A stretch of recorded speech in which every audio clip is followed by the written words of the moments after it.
The city was slowly waking up under the reddish dawn sky. Traffic began filling the main avenues, shopkeepers opened their stalls, and the sweet smell of fried dough started mixing with the aroma of freshly brewed coffee. On the corner of 12th Street and Sun Avenue, a young woman was preparing churros beside a worn-out metal cart. Her hands, though tired, moved with precision and care.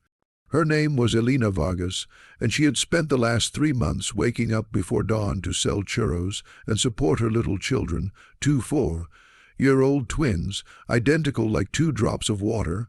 At the same hour, on the other side of the city, Adrián Montalvo, one of the richest and most respected businessmen in the country, drank his coffee on the balcony of his penthouse, contemplating the panoramic view that had motivated him for years. His life seemed perfect: money, power, recognition, yet one shadow stained his supposed happiness: the memory of Elena, the woman who had been his wife, and whom he had lost to his unrestrained ambition. 5 years had passed since the divorce, but Adrián had never managed to forget her gaze, nor the way she smiled when he arrived late, and she still waited for him with dinner served. He thought he had time, that once he expanded his company, they would rebuild their relationship.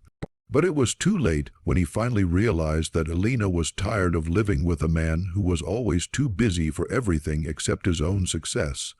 That day, for reasons he couldn't explain, he decided to go out without his driver. He wanted to walk, to feel the city without filters, just like he used to before becoming a millionaire. Maybe he was looking for answers, or maybe he was simply trying to escape his own emptiness. Destiny, however, had other plans.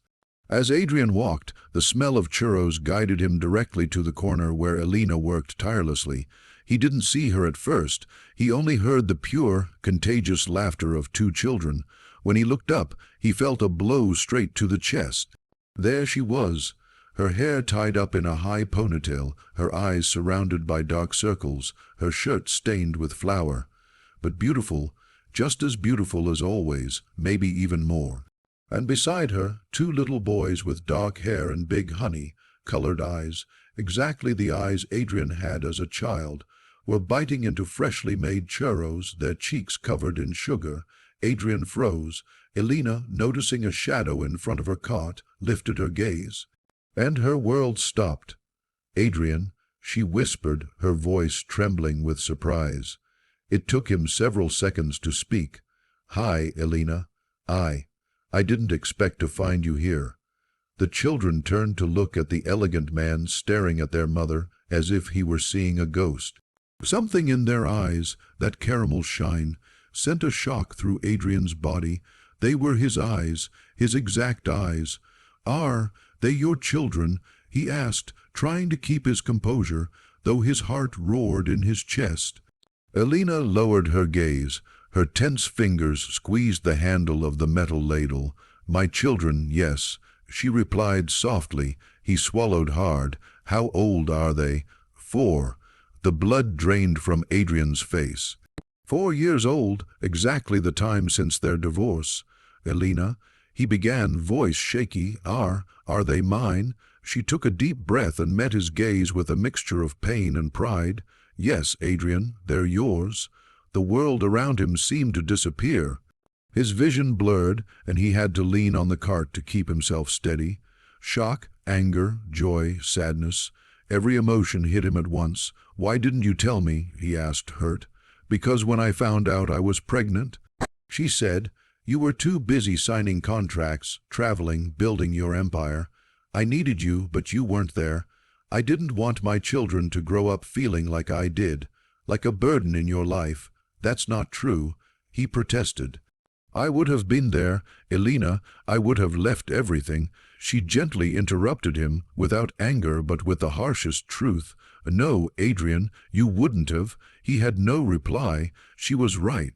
5 years earlier, he would have put his company above everything, even above a family. The twins, unaware of the adult's emotional storm, ran over. "Mom, who is this man?" one asked. "He has your eyes," the other added with innocent curiosity. Elena took a breath. He "He's Adrian," she said simply. The millionaire crouched down to their height. "Hi." He greeted warmly. "Nice to meet you." The boys smiled shyly. Their innocence melted something inside Adrian's chest. "Do you like churros?" one asked. "A lot," he replied, smiling for the first time in a long while. The twins giggled and offered him one. He took it, his heart nearly bursting. For nearly an hour, Adrian stayed there, playing with the children while Elena served customers. Every so often, he looked at her. She looked away, uncertain, as if she didn't know how to handle the situation. Finally, when the crowd thinned, he called her aside. "Elena, I want to help. Let me help you." She shook her head softly. "I don't need your money. I'm not talking only about money. I'm talking about my children, our children." Elena closed her eyes momentarily. She looked exhausted, as though she had carried the weight of the world alone for too long. "Adrian," she whispered, "they don't know who you are. I don't want them thrown into a complicated life. I don't want them to suffer. I don't want them to suffer either," he replied, stepping closer. "And I don't want to keep missing their lives, Elena. I want to be with them. I want to know them. I want to be their father." The tears she had held back for years finally slid down her cheeks. He wanted to hug her, but he didn't dare. Not yet. That day, Adrian didn't return to his penthouse or his office. He spent the day helping Elena sell churros until every bit of dough was gone. He learned to use the churro machine, to serve hot chocolate, to give customers change. His hands, accustomed to keyboards and million-dollar contracts, trembled as he handled the small business tools, but he didn't care. He felt something he hadn't felt in years. He felt alive. The twins adored him immediately. They competed to show him who could make the longest churro, or who could pick up more napkins from the floor. He laughed, got covered in flour, and for the first time in years forget about his phone entirely. When they packed up the cart, the boys grabbed Adrian's hand without asking, as if it were the most natural thing in the world. He looked at Elena, surprised. She smiled slightly. "They've always been very affectionate," she said. "They're perfect," he replied, voice cracking. Before leaving, he spoke firmly. "I'll come back tomorrow, and the day after, and every day, if you let me. I won't disappear from their lives again."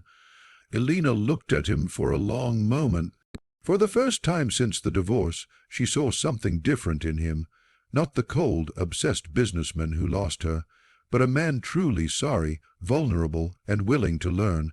"All right," she finally said. "But go slowly. They're young, and I need time too. I'll give you all the time you need," he answered. In the following weeks, Adrian kept his promise. He delegated most of his work, reorganized his schedule, and changed his priorities completely. He spent mornings helping at the cart, afternoons at the park with the boys, and nights talking with Elena about what had happened, and what could be. Little by little, the twins began calling him Dad. Little by little, Elena began to trust again.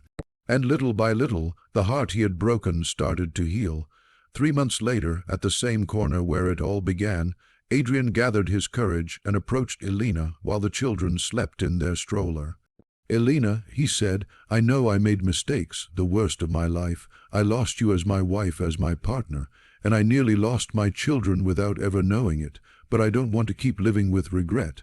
I want a chance, a real one, for you, for me, for the 4 of us."